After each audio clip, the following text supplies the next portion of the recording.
America, these are the spoils that everybody is playing for. This is it. These are the spoils. The world is changing. All of the power is going to change. I'm sorry, but America is going to change. The question is, will she survive? The answer is yes, if we pay attention. So who is playing? Who is sitting at the table and saying, I'm putting more chips on the table? Who is actually playing? I contend the United States is not playing. The United States is being played. These are the players at the table, the real serious players. Everybody else is a clown. You have George Soros, you have Russia, China, and Islam. These are the players of the table. And if you look at each of these players, you will see they all have cards that they are holding. And you would say, if you just looked at their cards, who's going to win? Well, Soros, he is the ultimate capitalist. He has made billions of dollars. And he wants to slam the door shut on others. Now, I don't know if he even cares what the system is now. He just wants his own system, this open society thing. He has called for a new world order for years. Listen. You really need to bring China into the creation of a new world order, financial world order. It only gets more greedy as you get closer to Soros. This is a guy who's known as the man who broke the Bank of England. He's brought down economies before. The game George Soros is playing is a game where he will financially win. Soros and his allies, the allies in the government, and not just this government. He has allies in the labor unions. He has allies everywhere. Now, not the government and labor unions because he loves America and Democratic presidents or he supports the little guy in labor disputes, but because he believes they're cards that he needs to hold to win this pie, the accomplishment of his goal, the nouveau ordre. Now, how do I know that? From his own words. He has said he doesn't love the United States. He said that the United States is the biggest obstacle to the open society, which is a form of government that he envisions. Quote, the main obstacle to a stable and just world order is the United States. So why would he want to hold these cards? Again, if you don't hold them, someone else is. Clear enough for you? Not a fan, not a patriot. He's a guy who wants fundamental transformation of America. Now, I don't believe the United States is the main obstacle to a stable and just world order. Do you? This man's playing for control of this. But is anyone reporting, or does anybody care? I believe we have always been the great last hope for the world, and we still are. Okay. He also has banking. He has the corporations through the Tides Foundation and things like that. He has the media. Hello, Fareed. Are you watching? Are you busy on the phone with Obama or Soros? The media.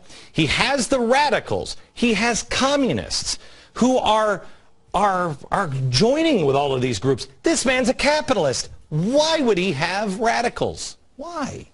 Fuel. He has the churches. He's godless. Why is he funding so many church activities? The man is an atheist. Doesn't make sense unless you understand he's playing for the world. Next player at the table is Russia. You have, with Russia, they've got a lot. Most Americans completely dismiss them as a nation that we needn't concern ourselves anymore. It's a non-threat. But Russia is using communist countries like Venezuela. They are also playing a wicked game, co-opting the Middle East. They know if the control of oil, if you control oil in Europe, you got Europe. That's why they are building pipelines all through Europe. Look who's been building alliances with Europe. With Russia. It's Turkey. Last year, the two agreed to build the first Turkey nuclear plant, a project worth $20 billion. We can't build one here, but Turkey can? Russia is building one. Russia is the biggest trading partner in Iran. They're helping Iran build one. We can't build one, but Iran is safe to have a nuclear power plant. Also, Russia and Venezuela. Last year, the two countries promised to strengthen their bilateral ties. Russia even says the communist country has acted like a real friend. Aren't they? Didn't we just announce on this program last week that they're also building missile platforms in Venezuela? Russia and Pakistan. Earlier this month, the president of Russia and Pakistan got together, had a little chat about working together on energy products, like building a pipeline and exploring for gas. Russia and Libya. Russia's foreign minister just met with the rebel leaders. They are even strengthening ties with China. That's a country, they hate each other. They've never been friendly. China pledged to be a key partner in Russia's plan to build up its Far East region, which is loaded with natural resources. Now let's take a look at China, shall we? I have to take a break. We'll come back and take a look at China. And then this one. And then what's the solution? Don't despair. There is hope. But you must know who's sitting at the table. Next.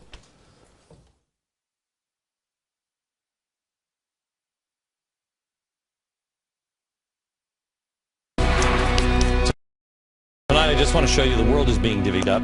And I want to show you who the players are sitting at the table. Think of this as a poker game. And it's everything is in. And winner takes all. At least that's what some hope. Soros, we already showed you. He wants a new world order. He's with the UN. He's with the banks. He's with the corporations. An atheist is giving millions to churches to help him on this new world order. He's got radicals, communists helping him. He's on his payroll. I'm sorry, laundered money from him. He's got all of that happening. Why? He's a capitalist. You have Russia, radicals, military, and energy. They're sitting at the table. They're holding some good cards here, and they've already got Europe by the throat. Then you have China. China is the obvious winner here. They have plenty of money, plenty of people. They have tech. They have resources. The military is about to take over. Think of this. They have 1.4 billion people in China alone. We have 310 million. India has 1.2 billion. Got it? China is just investing in gold. They have invested, they're buying, what is it, 10,000 tons of gold here in the next year. It's crazy what they're doing. They've got the resources. These guys, there are three players at the table here that have a lot in common. They're playing with fire. They're playing with radicals, radicals, radicals. These guys do not like an unstable world. They don't like it. They're slower, more methodical. They don't want to upset the apple cart because they have 1.4 billion people. That thing becomes unstable. It's chaos in China. So they don't like an unstable world. Neither does Soros in the end. Soros has got to get rid of these people. He'll get rid of these people. He'll get rid of these people really in the end, because anything that is too radical, that has too many thugs, he's a businessman. It's just business. It's not personal. When he's done, he's done. But he's playing with fire because he's also tied himself through these radicals down here. And this is the last one sitting at the table. Radicalized Islam. Islam, as it's done in the Middle East, they have the oil. But they also have something else that is a trump card, and that is God. I should make that. They have faith. They have faith on their side. They believe in something. George Soros, all of his minions, they only believe in money. Faith in God trumps money every time. And everybody that he has to rule, he rules over. Are you for George Soros's plan? Do you even know what his plan is? How about Russia? Russia, radicals, they have to, both of them in the end, have to have a thugocracy. China is a thugocracy. And Islam, the ultimate. Chop your head off in the Middle East if you disagree. It's not the same Islam here, gang. Who gets control? Who gets control? They're all playing for the same world. But you notice I didn't say the United States is sitting at the table. We are a card. We're a card. We're not a player. If you don't think this has happened before, it has happened before. How did the most powerful naval force in the world for nearly 2 centuries just disappear? Remember when we started, we had to build new ships for England. How's that possible? The Navy on the Empire where the sun never set? How's it possible? Because we were this player at 1918. That was us. We had the money, and then we told people what to do. Islam, no matter what anybody else says, Islam, in the end, is the winner because faith trumps all of these things. But there is hope. There's a way to beat it next. All right.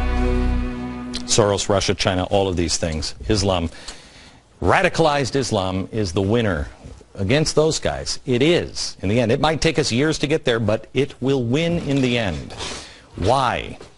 All of that stuff works for most of the world because people will go along with it. The Chinese, the Russians, many in the Middle East, they'll all just go along with it.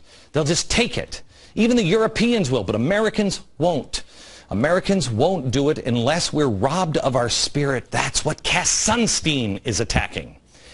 Be uncomfortable in your poverty so you become more responsible, more self-reliant, more moral. Be forged in the fire. That is Benjamin Franklin, and that is the American spirit. And we have to join together. Community organizing is the buzzword. In the end, who wins? The guy with the money? No. For a while, the people with the food, and the people with the energy. But I contend it's not the people of faith. It is with the people with a firm reliance of divine providence that also fight for true freedom. It's the little guy that always wins. The giant lumbering corporations? No, they always lose. The giant bloated system set up by Louis in Versailles? Loser. For a while they may win. But it's the farmer behind the tree with a rifle or a rake. It was the farmer with the rifle and the rake hiding behind that tree that took the most lumbering giant of its day out. The most powerful nation on earth took him down. It is David that beats Goliath with faith every time. Goliath loses in the end because all Goliaths are arrogant. If we have firm reliance in the protection of divine providence, all you need is a tree and a rake. Because we had a tree, a rake, and a rifle in '76 when we were a collection of farmers and brought down the British Empire. We just have to hold on to firm reliance of the protection of divine providence and hold on. I'm telling you, gang, we must lock arms this summer to defeat the great powers of the earth and beyond that have aligned against us.